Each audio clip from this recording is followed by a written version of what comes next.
The missing student never existed. But I saw him. I never considered myself a paranoid person. Sure, I enjoy a good horror story now and then, but I always separate fiction from reality.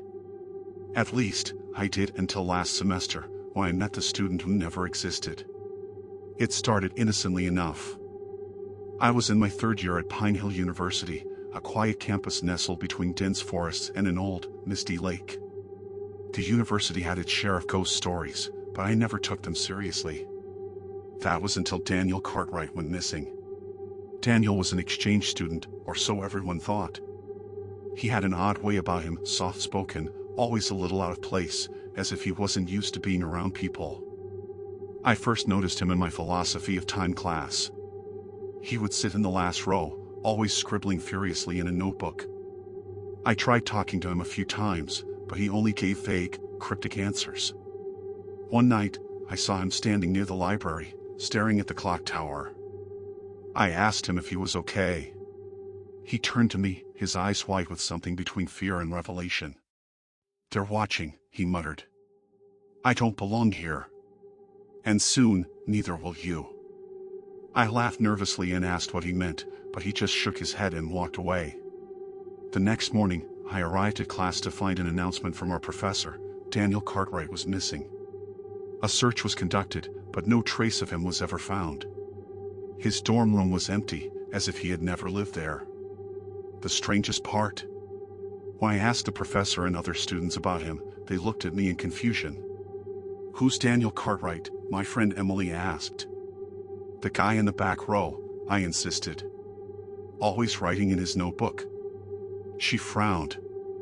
"There was never a guy in the back row. That seat's been empty all semester." I thought she was joking. I asked the professor, even the registrar's office. No records of a Daniel Cartwright. No exchange student by that name. His name wasn't on the class list. It was as if he had never existed. I felt myself spiraling. I knew what I had seen. I remembered talking to him, his strange warnings, his eerie presence. And then I made a terrible mistake. I went to the library, hoping to find some evidence of him. I dug through old student records, even asked the librarian if she'd seen him. She hesitated, then whispered, "Forget him. It's safer that way." But I couldn't forget. I searched through the campus archives, desperate for any mention of him. And then I found it, a dusty old yearbook from 1956. My heart nearly stopped. There, in the black and white pages, was a grainy photo of a student named Daniel Cartwright. Same face. Same intense stare. But the yearbook listed him as deceased. He had gone missing decades ago, under mysterious circumstances, never to be found. That night, I dreamt of Daniel. He was standing by the clock tower again, but this time, he wasn't alone. Shadowy figures surrounded him, their faces blurred. "They erased me," he whispered. "They will erase you too." I woke up gasping. My dorm room felt colder than usual. I checked my phone, no calls, no texts. Then I noticed something chilling. My name wasn't on the student directory anymore. My ID card no longer worked in the dining hall. It was as if I had never existed. I ran to Emily's room, banging on her door. She opened it, confused and groggy. "Who are you?" she asked. I stepped back, my mind reeling. It was happening. I was being erased. And then, behind her, standing in the darkness of her room, I saw him. Daniel. Smiling. And then everything went black. The empty dorm room was never really empty. At a large university campus, tucked away in an old, forgotten corner, there was a dorm room that no one dared to enter. It wasn't on any official map, and few had ever seen it. The students who had once lived there were gone, and no one had dared to live there since. But rumors circulated about the room, whispers of something wrong, something eerie. It was said to be empty, but it was never truly empty. James, the leader of a curious group of friends, had heard the stories. He was a man of action, always one to chase adventure, especially when it was whispered in the halls of a university filled with secrets. His friends were scared, and they warned him not to go. But James couldn't resist. One late evening, when the campus was dark and still, he made his way to the forgotten part of the campus, where the old, decaying building stood. As he stepped into the room, it seemed like any other old, abandoned dorm. The walls were cracked, the wooden floor was creaky, and dust covered everything. But there was something wrong. The room felt colder than it should have. The air itself was thick, heavy with something that couldn't be seen. James couldn't shake the feeling that he wasn't alone. He looked around the room, trying to make sense of it. Old, tattered books and scraps of paper littered the floor. James bent down to pick up one of the books, its pages brittle with age. It was a psychology textbook, but it was in bad condition, the ink faded and blurred. However, there was one page that caught his eye. Scrawled across the top was a strange, unsettling sentence: "The room is never truly empty." James froze. He stared at the words, feeling a chill run down his spine. Was this just a coincidence? It couldn't be. The words felt wrong. He looked around again. The room was still empty, but the air was thick with an unshakable presence. Something was waiting. Something had been waiting. Suddenly, he heard an almost imperceptible whisper, coming from the corner of the room. He froze, listening intently. The whisper grew louder, but it was so faint that it seemed like it could have been just his imagination. But then, it wasn't. The voice seemed to be coming from everywhere. "Don't leave, come closer." James took a hesitant step forward. The whispers beckoned him to the far corner of the room, where an old wardrobe stood.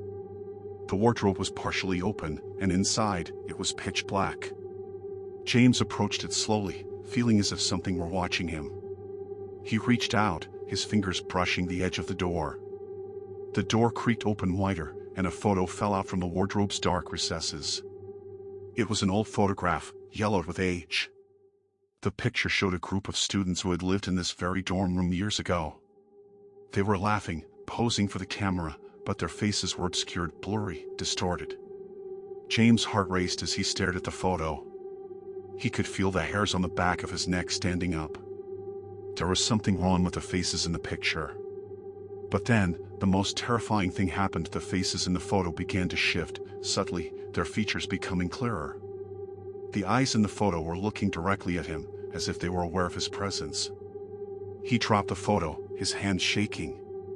The room seemed to close in on him, the walls shifting and bending. The temperature dropped dramatically. His breath fogged in front of him, and the whispering voices grew louder. "Join us. Stay with us." Suddenly, the walls around him began to warp. The room no longer felt like a dormitory, but a vast, infinite space, like he was falling into a void. The light flickered and dimmed, and shadows seemed to stretch toward him, their forms taking shape. The faces of the students in the photograph appeared again, this time floating around him, their eyes hollow and desperate. They spoke in unison. "The room is never truly empty." James stumbled backward, his mind spiraling into panic. The voices, the faces, everything around him was pressing in on him. He could feel something cold and sharp against his skin. The walls, no, the very air itself was alive, moving and shifting. He was no longer in control. He couldn't breathe. His body felt heavy, as if the room itself were swallowing him whole. Then, with one final scream, James vanished. The next morning, the room was empty again. No one knew what had happened to him. His friends searched the entire campus, but he was never found. The dorm room, as it had been for years, stood silent and abandoned. But the room was never truly empty. The whispers would continue to call to anyone who dared to enter. The faces in the photographs would remain, waiting for the next soul to fall into their trap. And as the years went on, more students would disappear, one by one, each becoming part of the haunting legacy of the empty dorm room. I was studying late at night. Then someone sat beside me. It was around 2 a.m., and the campus library was quiet, eerily so. I was sitting at a corner desk, surrounded by piles of textbooks, notes scattered around me, and my laptop flickering from the dim, harsh light above. The usual hum of the library had long faded, leaving only the occasional rustle of pages and the tap of my keyboard. I'd been here for hours, trying to cram for an exam that loomed over me like a storm cloud. The night was cold outside, and I could feel the chill creeping through the windows. I'd barely noticed the time passing. My mind was too consumed with formulas and history dates to care about anything else. I had told myself that tonight, I would conquer the syllabus. But even after hours of studying, I felt like I was only scratching the surface. Then, suddenly, I felt it. A shift in the air, a change in the space around me. At first, it was subtle, almost like a whisper in the back of my mind. But then, the seat beside me creaked as if someone had just sat down. My heart skipped a beat. I hadn't heard anyone walk in, nor had I seen anyone else in the library for the past hour or so. I slowly turned my head, trying to make sense of what was happening. To my surprise, there was someone sitting there just a few feet away from me. She was a girl, maybe around my age, with dark brown hair pulled into a loose ponytail. She was wearing a thick sweater, and her expression was focused, as if she too had been studying for hours. Her presence, however, felt strange, almost otherworldly. It was as if she had materialized out of thin air. I blinked, convinced I must have been seeing things due to exhaustion. But no, she was definitely there, scribbling notes in a notebook with precision. She hadn't even acknowledged my presence. I cleared my throat, feeling a strange sense of unease. Hey, the spot's actually taken, I muttered awkwardly. My voice felt loud in the silence of the library. The girl didn't respond, not even glancing in my direction. She just kept writing. "Hello?" I said again, louder this time. But still, no answer. It wasn't that she was ignoring me, but more like she wasn't aware of my existence. I felt a growing sense of discomfort. I wanted to ask her who she was, why she was sitting so close to me, but something told me that wasn't the right move. Something about the situation felt wrong, as if I was intruding on her space, even though she was the one who had sat next to me. A few minutes passed in silence, and I tried to focus on my studies again. But the feeling of being watched, or maybe observed, lingered in the air. I couldn't shake it. It was like she was right there, but not really. Like a dream I couldn't quite wake up from. Then, I saw it. Out of the corner of my eye, the girl's hand stopped moving. She was staring at her notebook, her pencil frozen in place, as if caught in a trance. I looked at her, but her eyes were fixed on the paper, not moving at all. Her entire posture had shifted, now rigid and tense. I couldn't stand it anymore. I slowly stood up, deciding to leave, to get away from the oppressive atmosphere that had settled over me. But as soon as I turned to walk away, I heard the faintest whisper, so soft, I wasn't sure if I had imagined it. "Don't go." I froze. The voice wasn't hers. It wasn't anyone's. It was a distant, cold whisper, like the wind in the trees. My heart pounded in my chest. I slowly turned back around, but the girl was gone. The seat was empty. The space beside me was as if no one had ever been there. The library was still empty, eerily quiet once more. I stood there, frozen, unsure of what had just happened.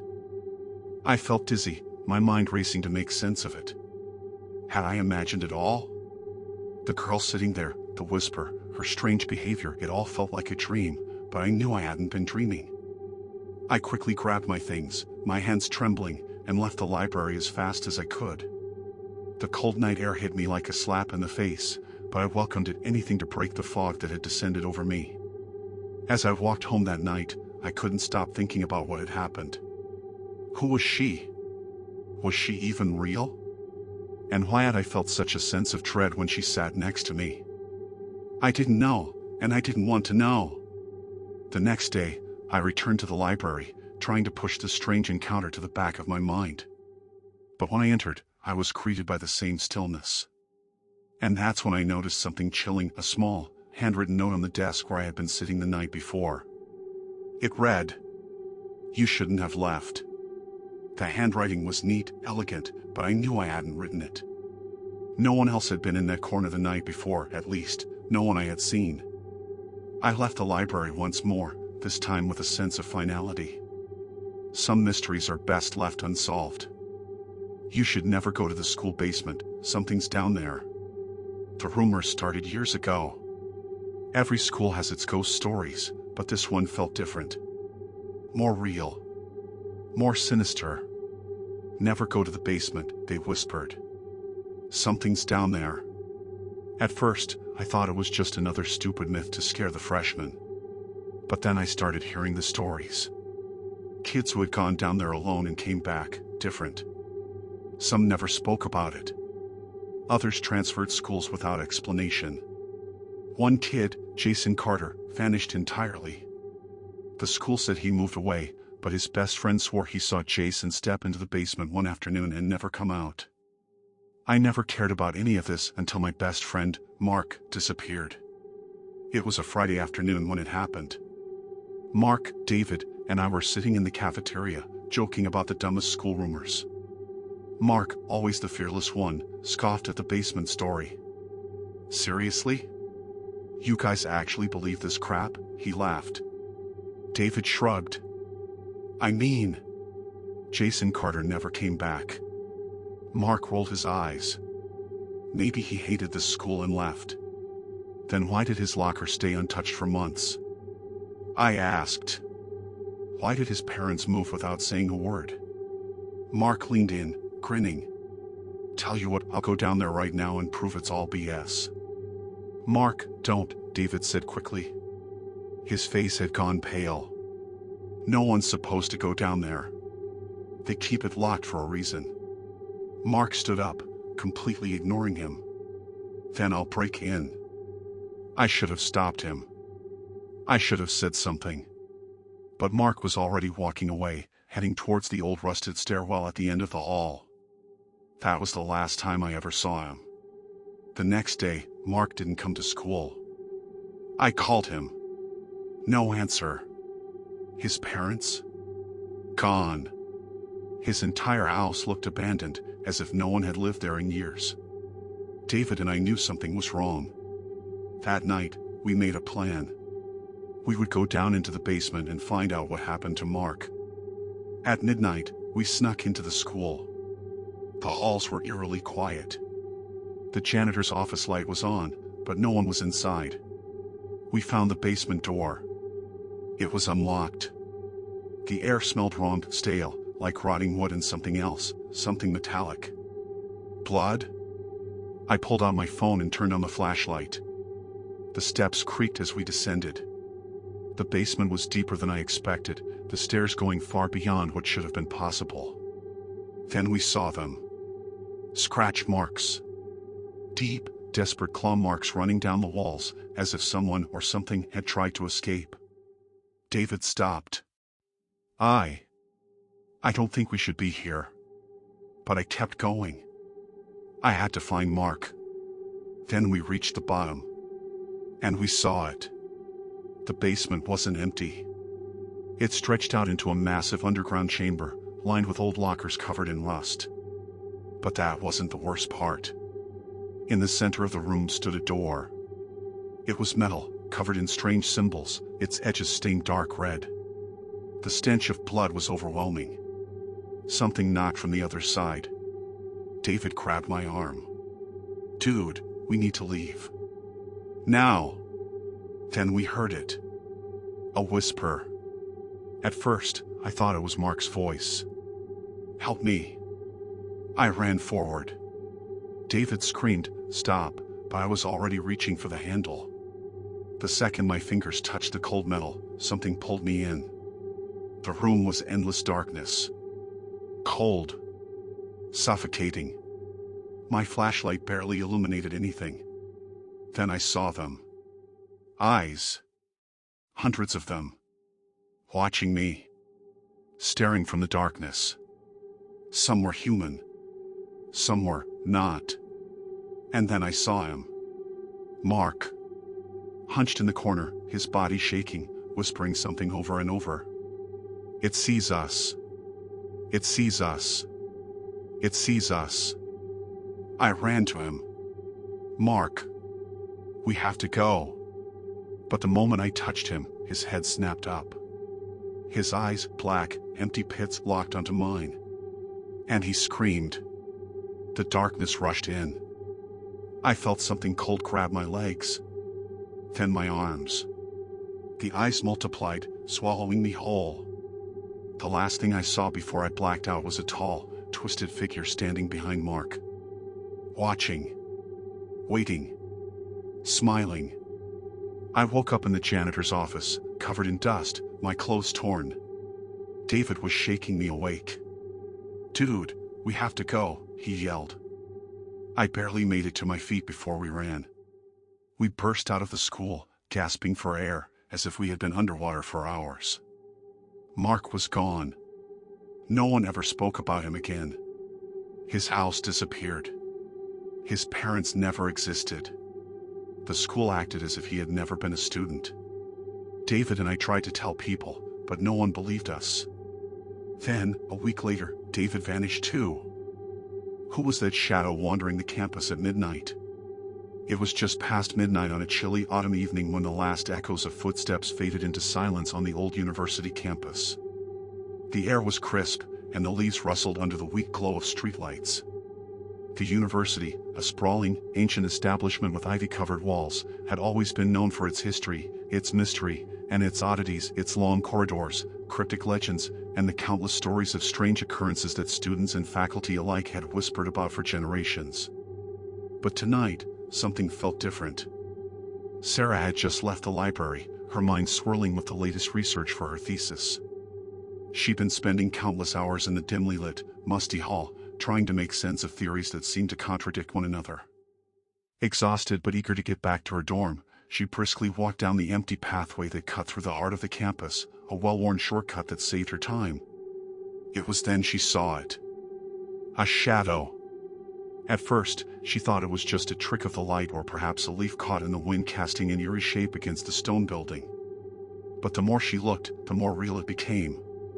The figure was moving not quickly, but steadily along the edge of the old bell tower, the tallest structure on campus, its outline shifting in the shadows, barely visible under the flickering streetlight. She stopped, frozen in place, her heart racing. The figure moved in and out of the darkness, as though aware of her gaze but not acknowledging it. It was tall, its shape indistinct, as if it were neither fully human nor entirely shadow. Sarah's breath caught in her throat. She had heard stories from the upperclassmen, stories of strange figures wandering the campus at night, sometimes seen near the tower, sometimes near the oldest building, Hawthorne Hall, the one said to be cursed. Some believed it was a restless spirit, others insisted it was just a student with too much imagination. But tonight, something felt off. The air was heavier, the world around her quieter. Her instinct screamed at her to turn and leave. But she didn't. Instead, her curiosity pushed her forward. Slowly, cautiously, she approached the shadow, careful to keep her distance.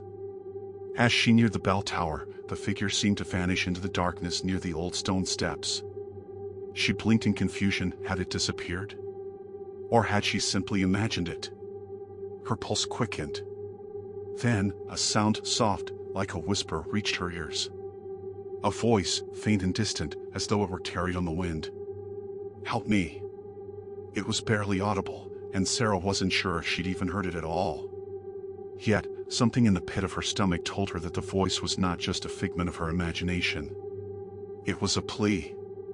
Driven by an insatiable need to understand, she descended the steps, following the faint trail of sound that seemed to be leading her deeper into the dark campus. The trees grew denser, their branches like twisted hands reaching toward the sky, and the shadows grew longer, as if the night itself was trying to swallow her whole. After what seemed like an eternity, Sarah reached the old statue of the university's founder, a monument that stood solemn and untouched in the center of a forgotten garden. The air here felt different, charged, almost oppressive. She scanned the area, and then, just as she was about to turn back, she saw it again. The shadow. It was standing just a few feet away, barely visible in the murky darkness. Sarah froze, her eyes wide with both fear and fascination. The figure was now clear, its form no longer just an outline. It was tall, cloaked in a long, flowing robe that seemed to shimmer and shift with every movement, like smoke drifting in the night. Before she could react, it spoke again. I am the keeper of secrets, the guardian of what lies beneath. You seek answers, but are you prepared to hear the truth?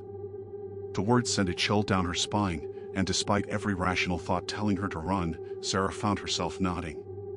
Yes, she whispered, though her voice trembled. I need to know. The figure tilted its head, as if studying her, its face hidden in the shadow of its hood. The air grew colder still, and for a moment, the world seemed to stand still. Then, the figure reached out and touched the base of the statue. With a low rumble, the ground trembled beneath Sarah's feet. The statue's stone facade cracked, and a hidden passageway appeared, leading down into the earth. She could hear the faint sounds of water dripping, like the deep, forgotten echoes of a hidden world. The figure gestured toward the entrance. Down there, you will find the answers you seek. But be warned, the truth is not always what we wish it to be. Sarah hesitated, her mind a whirlwind of questions, doubts, and fears. But her resolve remained firm. She had come this far. Taking a deep breath, she descended into the darkness, the air growing colder with each step.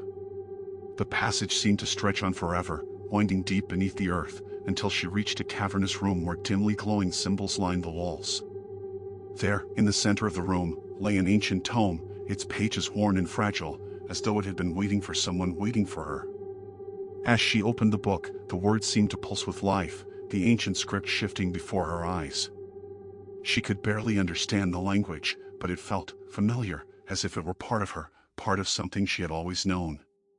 And then, in an instant, everything changed. The shadow appeared beside her again, its face now visible, a pale, gaunt figure with hollow eyes.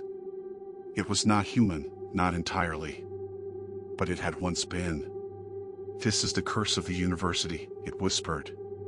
The truth that binds us all. The knowledge you seek comes at a cost. Those who know it will never leave.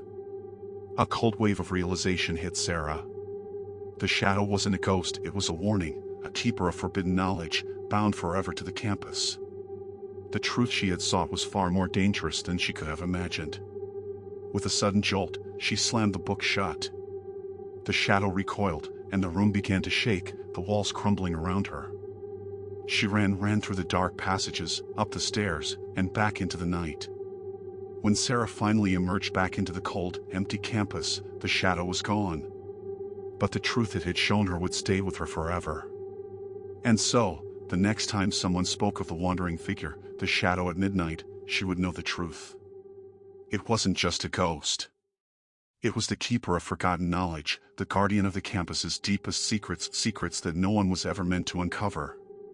But some, like her, would never be able to forget. The last person studying for the final exam never graduated.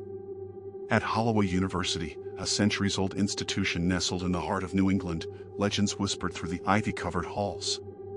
Some stories were meant to frighten freshmen, others to entertain alumni, but one tale persisted more than any other. It was the story of the last person studying for the final exam who never graduated. The legend told of a student, always unnamed, who studied relentlessly for an exam that would never come. The details changed with each telling, but the core of the story remained the same. Once this student dedicated themselves entirely to the pursuit of academic perfection, they were never seen at graduation. Most students dismissed the tale as a silly superstition. Yet, every few years, someone would take their studies too seriously, pulling all-nighters in the library's shadowed corners, and then vanish. Their names were erased from the records, their dorm rooms emptied, their presence forgotten as if they had never existed. It was finals week, and Vincent Hall was alive with energy. The halls buzzed with last-minute cramming, caffeine-fueled conversations, and exhausted groans. Among the sea of students, Isaac Thornfield sat alone in the dimly lit library, surrounded by a fortress of books and notes. He had always been studious, but this semester was different. His organic chemistry final was the hardest exam of his life, and he was determined to ace it. "You should take a break, man," his roommate Kyle said, dropping his backpack onto the wooden table. "You've been at this for, 12 hours straight?" Isaac didn't look up. His pencil danced across his notebook, equations spilling out like a mad scientist's manifesto. "I'm fine," Isaac muttered. Kyle sighed. You know about the legend, right? The last person still studying. Don't be ridiculous. It's just a story to scare people. Kyle shrugged. Suit yourself. But don't say I didn't warn you. As the days passed, Isaac's world shrank to a singular point of focus, the exam. He barely ate, slept only when his body shut down involuntarily, and spent every waking moment reviewing formulas and mechanisms. The library became his home. He was the last one there each night, the first one inside each morning. The night before the exam, a storm raged outside. Thunder rumbled, rattling the ancient windows. The library was deserted except for Isaac, who pored over his notes under the flickering fluorescent light. Then, something strange happened. The lights dimmed, the air turned cold, and the shadows stretched unnaturally long. A whisper slithered through the air, though the library was empty. What is the answer? A voice murmured. Isaac froze. He turned around. No one was there. Who's there? He called. Silence. Then, from the corner of his eye, he saw movement. A shadow detached itself from the shelves, growing taller and darker. It had no features, but its presence pressed against him like an invisible weight. You are the last, the voice rasped. You have studied enough. Now, you must stay. Isaac stumbled backward. Stay. Stay where? Here. With us. His vision swam. He saw flashes of other students, people he didn't recognize, sitting at desks, scribbling endlessly, their eyes hollow and empty. Some had books that crumbled into dust, others had ink-stained fingers that never stopped moving. They were trapped. Isaac's mind screamed in denial. He wasn't like them. He wasn't going to disappear. With every ounce of willpower, he bolted for the door, knocking over books and chairs in his desperate flight. The shadows reached for him, but he pushed through, bursting into the stormy night. Rain drenched his clothes as he sprinted across campus, not stopping until he reached his dorm. The next morning, Isaac didn't show up for the exam. Kyle found him hours later, staring blankly at the ceiling, muttering equations under his breath. No matter how hard he tried, Isaac couldn't remember why he was studying. His notes made no sense, the symbols and words dancing on the page in incomprehensible patterns. He had escaped the library, but part of him had never left. Years later, students still whispered his name in hushed tones. Some said they saw his figure in the library late at night, flipping through books that no longer existed. Others claimed they heard a voice whispering questions that had no answers. And so, the legend continued, the last person studying for the final exam never graduated. Because once you sought knowledge beyond reason, the university never let you go. My roommate talked all night. But they said he never came back. It started like any other evening. The clinking of dishes in the kitchen, the soft hum of the city outside, and the faint murmur of the TV from the living room. My roommate, Mark, had always been a talker. We'd shared a cramped apartment for over a year, but nothing could prepare me for what happened that night. It was a cold evening in late November when things began to take an odd turn. Mark and I had spent the day in our usual routine. I went to work, he stayed home, and we both came back in the evening for our usual dinner. Nothing out of the ordinary.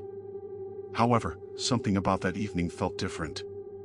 We sat across from each other at the kitchen table, eating our pasta, and talking about nothing in particular. He looked different. Tired, maybe. But also a little distant, like his mind was somewhere else.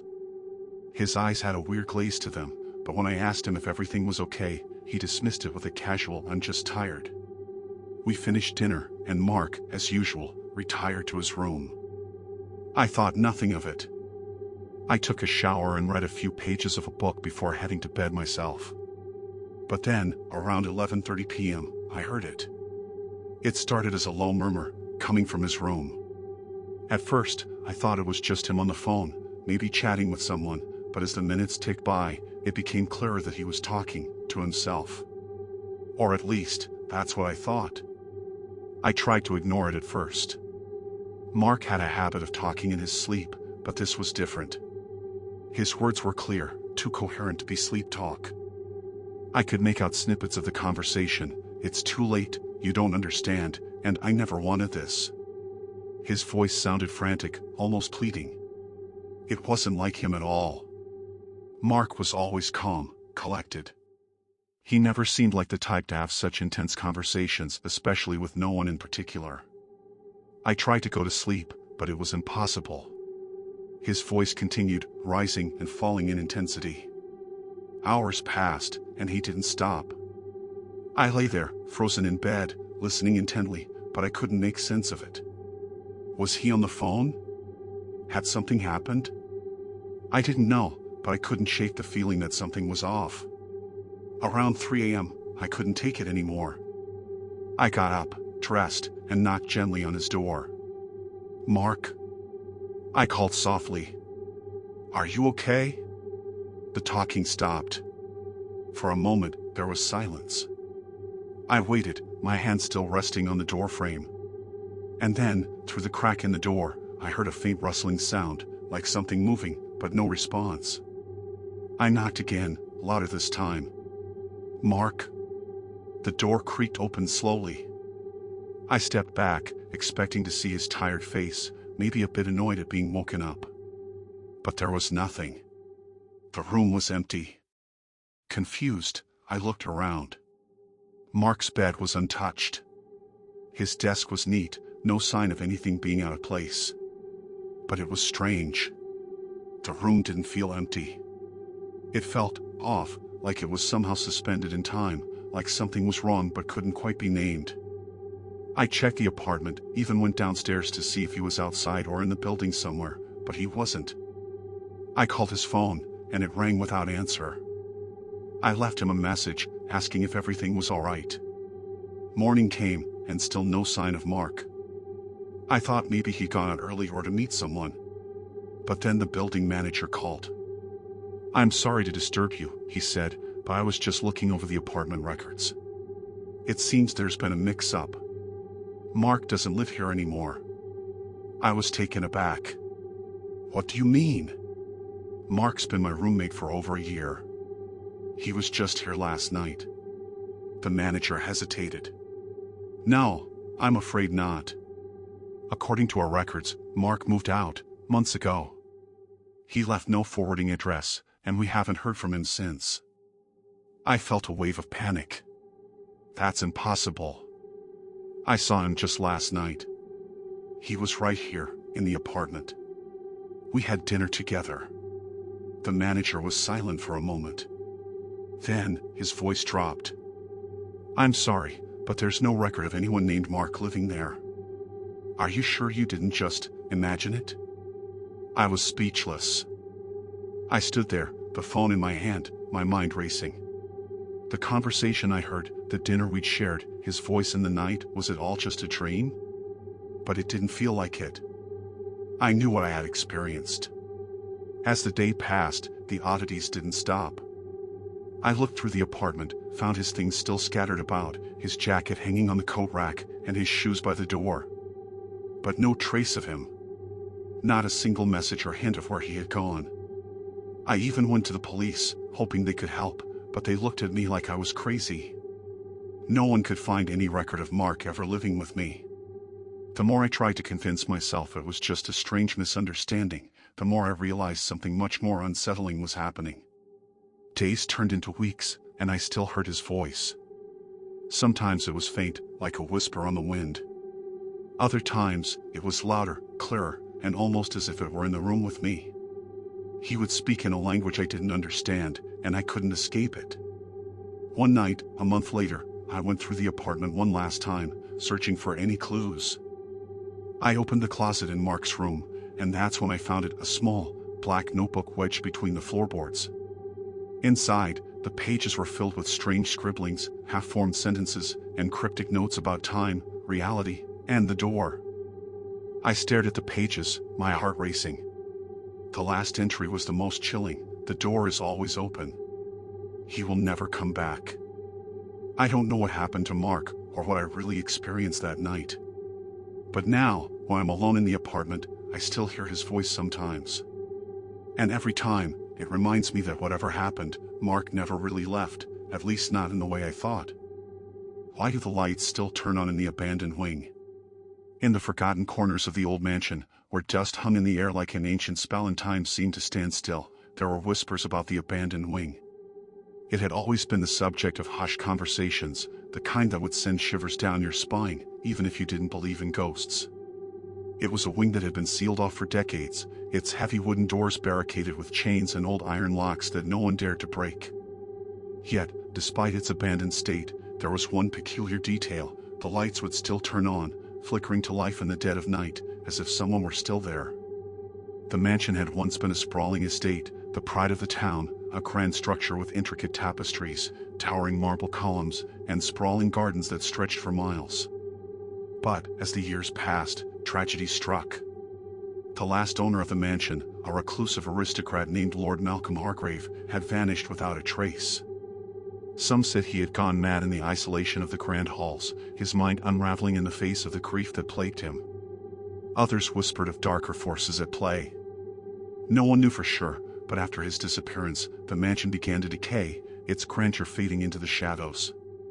The servants left, the grounds became overgrown, and soon, only rumors remained. Among the rumors, none was more unsettling than the mystery of the abandoned wing.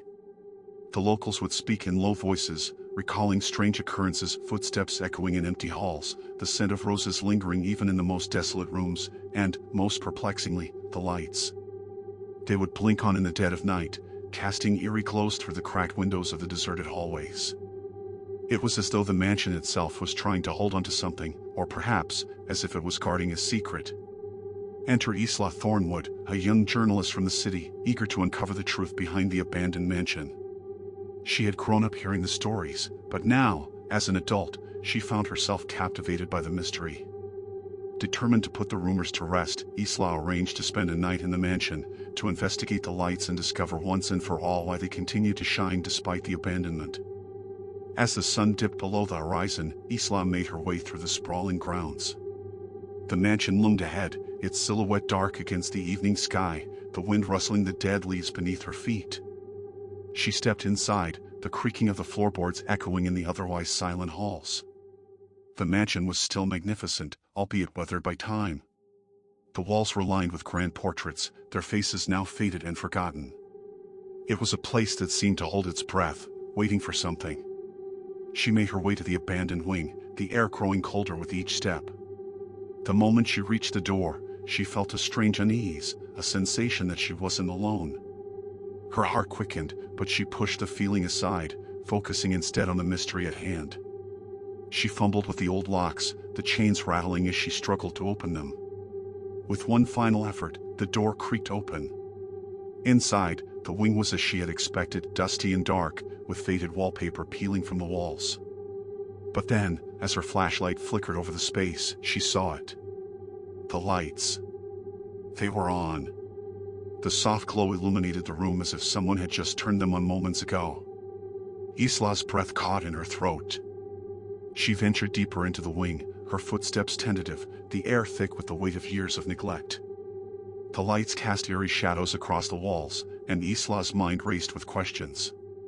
How could they still be working? Who had turned them on? As she explored further, she stumbled upon a door, slightly ajar. Pushing it open, she found herself in a large study, its walls lined with shelves of old books. In the center of the room sat a desk, and on it, an old journal. Isla's curiosity got the better of her, and she picked it up, brushing away the dust. The journal belonged to Lord Hargrave himself. She opened it, and what she read sent a chill down her spine. The lights. They are the last connection. The only thing keeping them from taking everything I hold dear. I can't leave. I can't let them take her. Isla felt her pulse quicken.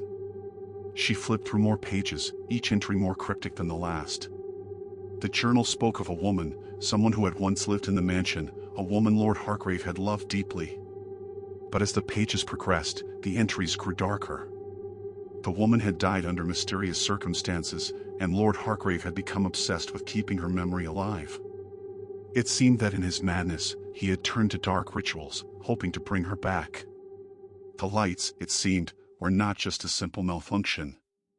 They were a part of something much larger, something darker. The mansion, it seemed, was not just haunted by the memories of its past but by the restless soul of Lord Hargrave himself. The lights were his way of keeping the connection to the past, a desperate attempt to preserve what he had lost. But the cost was greater than he could have imagined. The mansion was now a prison, both for him and for the woman he had tried to bring back. Suddenly, the lights flickered, and Isla felt a cold hand brush against her shoulder. She spun around, but there was no one there. Her heart pounded in her chest as the air grew thick with a palpable sense of dread. The shadows seemed to stretch and twist, and in that moment, Isla understood. The mansion wasn't just haunted by memories, it was alive, and it was trying to keep her there, just as it had kept Lord Hargrave. The door to the abandoned wing slammed shut behind her, and the lights flickered one last time before they went out, plunging the room into darkness. Isla never returned to the mansion. Some say she left that night, her mind forever scarred by what she had seen. Others whisper that she, too, became another lost soul, wandering the halls of the abandoned wing, her footsteps echoing through the darkness. But the lights? They still turn on, even now, long after Isla's departure. And some say, when the wind howls through the crumbling walls, you can still hear the faint sound of footsteps following you in the dark. The mansion waits. And the lights? They never stop shining. The library books that open by themselves. And the horrifying notes inside. In a small town hidden away from the hustle and bustle of city life, there stood an ancient library that no one dared to visit after dark. The library was nestled in the heart of the town, its brick walls weathered by time, its windows grimy, and its heavy oak doors creaking as if they had a life of their own. People in town always spoke in hushed tones about the library, especially when they mentioned the strange things that had been happening there for as long as anyone could remember. It started innocently enough. Visitors to the library would find that sometimes, when they left a book open on a table, it would mysteriously close on its own. At first, they thought it was just a draft or an innocent quirk of the old building. But the phenomenon grew stranger. One evening, a young woman named Olivia, a writer from the town, decided to investigate. She had heard the rumors, of course, the stories of books that seemed to have a life of their own. Curious, she made her way to the library after dusk, when the shadows cast eerie shapes across the floor and the air grew thick with the scent of old paper. Inside, the library was vast and silent, save for the occasional creak of wood or the soft rustle of a page turning on its own. Olivia wandered through the rows of dusty bookshelves, mesmerized by the sheer number of books stacked from floor to ceiling. The atmosphere was heavy, almost oppressive, but she couldn't shake the feeling that something was watching her. As she made her way to the back of the library, she noticed an old, worn-out book resting on a wooden table. Its cover was plain, with no title, just a faded image of an open door. Intrigued, Olivia reached out and opened it. The pages were yellowed, the ink slightly smudged, but there was something about it that felt wrong. The words on the page didn't make sense, they seemed jumbled, shifting as if they weren't meant to be read. She flipped through the pages, trying to make sense of the text, but the more she read, the stranger it became. And then, as if responding to her presence, the book snapped shut with a loud thud. Olivia jumped back, heart pounding. She stared at the book, her mind racing. It couldn't be real, this was just an old library with creaky books. Nothing supernatural was happening. But then, she noticed something even more disturbing. The book had opened to a new page, one she hadn't turned to. Written on it were words that chilled her to the core. If you are reading this, you've already crossed the line. Don't turn the page. Don't open another book. They will come for you. Her breath caught in her throat. What was this? The writing seemed to mock her, as if it knew exactly what she had done. Her fingers trembled as she reached out and turned the page, against all instincts telling her not to. The next note was even worse. You cannot leave this place. The books won't let you. A sudden cold breeze swept through the library, and Olivia spun around, convinced she was being watched. From the corner of her eye, she saw something move, something that wasn't human. The shadows in the library seemed to shift, warping and elongating, as if they were alive. She felt her heart beat faster as a strange pressure began to build in her chest, as though the walls of the library were closing in around her. With shaking hands, she quickly closed the book and turned to leave. But as she took a step toward the door, the sound of pages flipping echoed through the room. Olivia turned back, her eyes wide with terror. The books on the shelves, all of them, were opening by themselves, flipping their pages as if they were alive. They seemed to beckon her, their contents filled with cryptic, ominous notes. Desperate to escape, she ran toward the door, but it wouldn't budge. The wooden panels creaked, and a faint whisper seemed to drift from the cracks in the doorframe. Olivia's pulse quickened, and her thoughts raced. The library wasn't just haunted, it was alive, and it was hungry. Suddenly, a voice echoed from the shadows. "You shouldn't have read it, Olivia. You should have left." She froze, the chill of fear gripping her body. She had no idea where the voice came from, but it sounded so close. She spun around, but no one was there. The shadows in the corners of the room seemed to grow darker, and the books began to rattle ominously. Olivia knew she had to leave, but how? The library's power over her was growing stronger by the second. She backed away from the bookshelves, but as she did, the books seemed to reach for her, their pages fluttering like skeletal hands. A low, guttural growl reverberated through the room, and Olivia screamed as the walls began to warp, the ceiling bending downward. The library was alive, a sentient entity, feeding off the fear of those who dared to enter its domain. With every ounce of strength, Olivia lunged for the door again, this time with a force that cracked the wood. She tumbled out into the night, gasping for air. As she stumbled away from the library, she dared to look back. The door of the library stood wide open, its blackened interior like a gaping maw. And then, as if it were waiting for her, a book flew from the top of the shelf, landing at her feet. The cover was identical to the one she had opened before. And on the front was a single word, written in blood-red ink. Again. The professor walked into class. But he died years ago. It was the first day of the semester, and students were filing into the lecture hall, filling up the seats. The buzz of conversation and the shuffling of notebooks created an ambience of anticipation. A few minutes before the class was supposed to start, the door creaked open, and there he was, Professor Henderson, walking into the room as if nothing had changed. His gray hair, neatly combed back, and his familiar, somewhat scruffy suit were all exactly as the students remembered him. He gave them a tight smile as he adjusted his glasses and stood at the front of the class. For a moment, everyone was silent, uncertain whether to greet him or remain still in confusion. "Good morning, everyone," he said, his voice calm, but with the usual academic authority. "I hope you've all had a good break. Let's begin." But something was off. Some students exchanged wary glances, unsure if they were dreaming or experiencing some weird trick of the mind. The professor continued as if nothing was wrong. He walked over to the chalkboard and started writing out the day's lecture. His movements were deliberate, his handwriting precise. But every now and then, he would pause for a moment, as though he were distracted by something far beyond the classroom walls. A student, Laura, raised her hand, her voice hesitant. "Professor, are you really here?" she asked, her voice trembling slightly. Professor Henderson turned to her, smiling as he always did when a student asked a question.